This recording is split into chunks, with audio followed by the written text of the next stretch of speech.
iso nyawang ora iso njupuk ora iso mangan ora iso ngrasakne ora iso wareg ora iso ngetokne. Iki ilmu tuwek tenan iki. Niki ilmu tuwek, niki saking tuweke sedina 3 ping 4 ning jeding.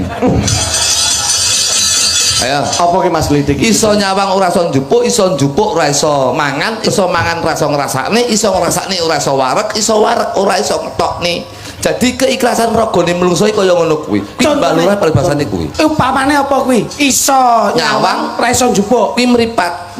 Mripat kuwi iso nyawang panganan ning ora iso njupuk. Nggih. Sing njupuk apa? Tangan.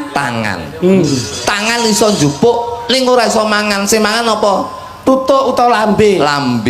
Tangan ikhlas mung njupuk netok ning sing mangan sapa? Lambe iso mangan ning ora iso ngrasakne. Sing ngrasakne sapa? Lidah. Ilat. Lidah. Nggih. Ilat iso ngrasakne ning ora iso wareg. Sing wareg sapa? Weteng. Pak. Ikhlase ragane menungso kaya ngono.